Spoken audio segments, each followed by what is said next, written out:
आखिर क्यों राजा अकबर ने सभी मंत्रीगणों को फांसी की सजा देने के लिए कहा? आखिर क्यों सभी मंत्रीगण बीरबल से मदद की गुहार लगाई? और आखिर क्यों बीरबल दरबार में महाराज अकबर के सामने पालकी पे गए? पूरी कहानी जानने के लिए हमारे साथ वीडियो पे बने रहिए और ऐसे ही मजेदार कहानी सुनने के लिए हमारे वीडियो को लाइक करके चैनल को सब्सक्राइब कर लीजिए। एक बार की बात है, बीरबल दरबार में मौजूद नहीं थे।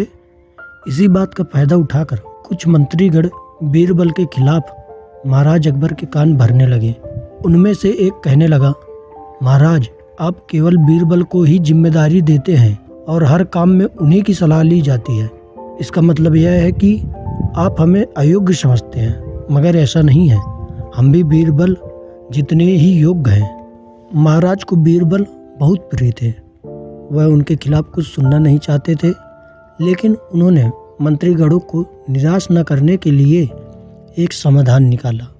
उन्होंने उनसे कहा, मैं तुम सभी से एक प्रश्न का जवाब चाहता हूँ, मगर ध्यान रहे अगर तुम लोग इसका जवाब न दे पाए तो तुम सभी को फांसी की सज़ा सुनाई जाएगी। दरबारियों ने झिझक कर कहा, महाराज ठीक है महाराज, हमें आपकी ये शर्त मंजूर है, लेकिन पहले आप प्रश्न तो पूछिए।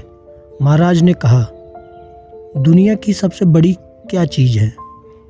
यह सवाल सुनकर सभी मंत्रीगण एक दूसरे के मुंह ताकने लगे।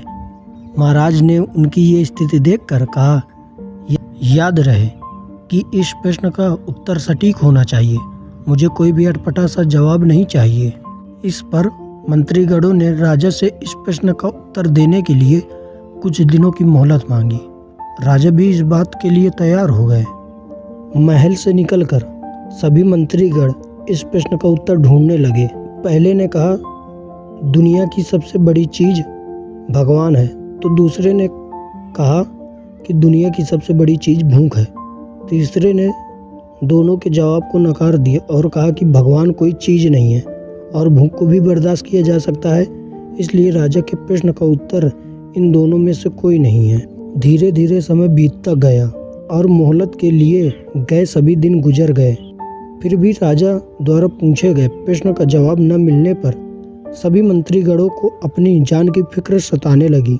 कोई अन्य उपाय न मिलने पर वो सभी बीरबल के पास पहुंच गए और उन्हें अपनी पूरी कहानी बताई। बीरबल पहले से इस बात से परिचित थे। उन्होंने उनसे कहा, मैं तुम्हारी जान बचा सकता हूँ, लेकिन तुम्हें वही करना होगा जैसा मैं कहूँ। सभी बीरबल की बात पर राजी हो गए। अगले ही दिन बीरबल ने एक पालकी का इंतजाम करवाया। उन्होंने 2 मंत्रीगणों को पालकी उठाने का काम दिया, तीसरे से अपना हुक्का पकड़वाया और चौथे से अपने जूते उठवाए और स्वयं पालकी में बैठ गए। फिर उन सभी को राजा के महल की ओर चलने का इशारा किया। जब सभी बीरबल को लेकर दरबार पहुंचे तो महाराज इस मंजर को देखकर हैरान थे। इससे पहले कि वो बीरबल से कुछ पूछे थे, बीरबल खुद ही राजा से बोले, महाराज दुनिया की सबसे बड़ी चीज गरज होती है। अपनी गरज के कारण ही ये सब मेरी पालकी को उठाकर यहाँ तक ले आए हैं। यह सुनो महाराज मुस्कुराए बिना न रह सके और सभी मंत्रीगण शर्म के मारे सिर झुकाकर खड़े रहे।